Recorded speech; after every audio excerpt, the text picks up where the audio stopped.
Welcome to my presentation on President Donald Trump of the United States of America, trade, tariffs, and his objective of systematically reducing America's fiscal deficit and reducing America's trade deficit. America's fiscal deficit and trade deficit are interrelated. When America spends more than what it earns as taxes, it has a fiscal deficit.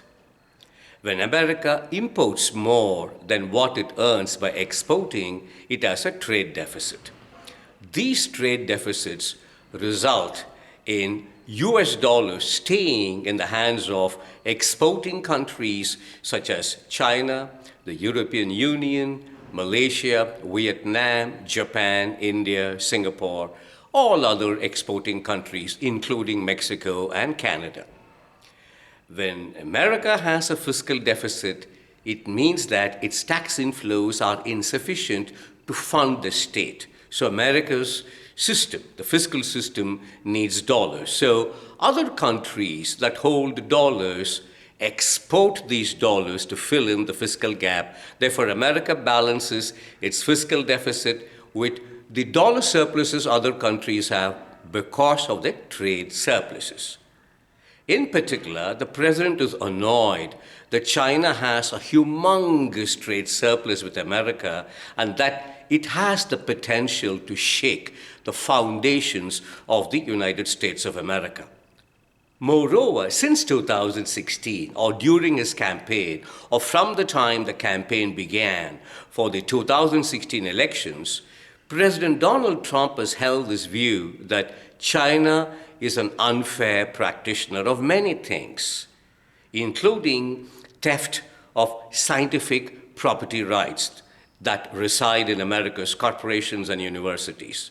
He's always felt that China has not dealt with America fairly, which is why in the reprieve given to the other countries, the 90-day reprieve with a 10% tariff, President Trump has not budged. He has not yielded. He still thinks that imports into the United States of America from China should face a very stiff tariff, and 125% to 245%, the numbers no longer matter. The point is China has been singled out. What is the impact? I now move on to what the chair of the United States Federal Reserve System, Mr. Jerome Powell, had to say yesterday at the Economic Club in Chicago. He's expressed his apprehension that tariffs on imports from China at a high level could fuel inflation in America. Well, that's his job. That's what he thinks, and that's what everyone thinks. Everyone thinks that the chair of the United States Federal Reserve System is an independent, autonomous authority. Everyone thinks the United States Federal Reserve System is an independent, autonomous institution.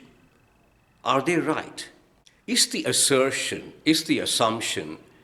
that central banks are independent, autonomous institutions right? No. I'm going to stick my head out and say absurd.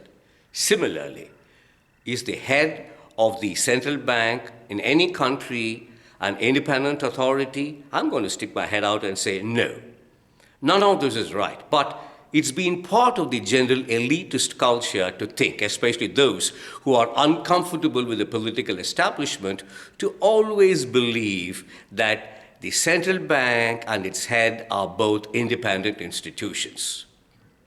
It's a very dangerous assumption people make. But getting back to what Mr. Jerome Powell has said, independently, of course, at the Economic Club in Chicago about his apprehension that these tariffs could fuel inflation, my fear is this could anger President Donald Trump. The likelihood that President Trump would understand the actual role, the logical role of the central bank, the US Federal Reserve System in this case, you would understand it so well and logically that you might come up to the decision to ask Mr. Jerome Powell to leave office. Remember that. It was President Trump who made Mr. Powell the chair of the United States Federal Reserve System in 2018. His term was subsequently extended by President Biden. So, on to 2 terms and on to the third, Mr. Powell has gone on to say that raised tariffs, heightened tariffs, the high level of tariffs could raise inflation. And this could actually be a threat to President Trump's peace. And President Trump could say, look, I'm the one who's managing the economy. I'm the president. I've been elected by the people of the United States of America. You've been appointed. Your claim that the US Federal Reserve System is independent is fraught. It's full of holes. And that your position has its own independent merit is also flawed. So President Trump could actually be asking Mr. Powell to leave office.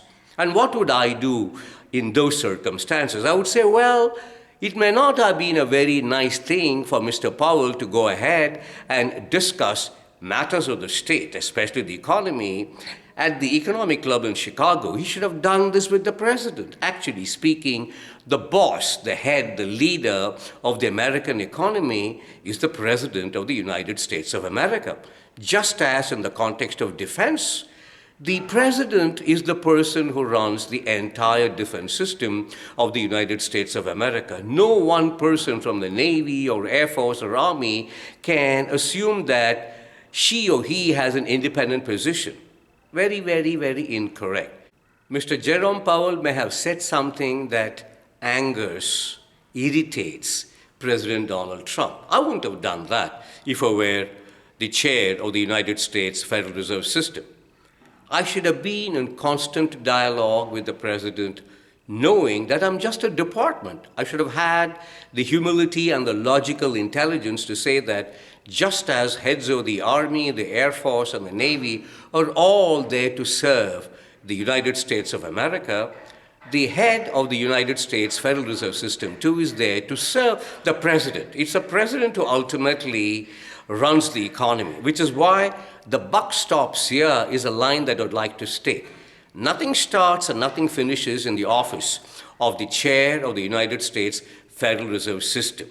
Mr. Jerome Powell may have actually said many things that are factually correct, logically sustainable, but to have done that without being in discussion with the president is not right. I have a feeling that President Trump would take note of this and do something which can be very, very frightening, unsavory. Remember, it was President Trump who made Mr. Jerome Powell the head, the chair of the United States Federal Reserve System in 2018.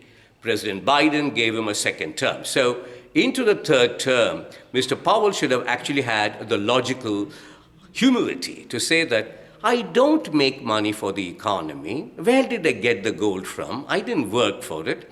We don't have deposits from depositors. Where did we get all this? All the resources belong to the United States of America, the people of the United States of America, and the people of the United States of America are represented by the president, regardless of who the president is. It may not exactly be President Trump. It could have been any other president in the past. But the point is, the resources of the United States Federal Reserve System completely and wholly belong to the people of the United States of America, represented by the president.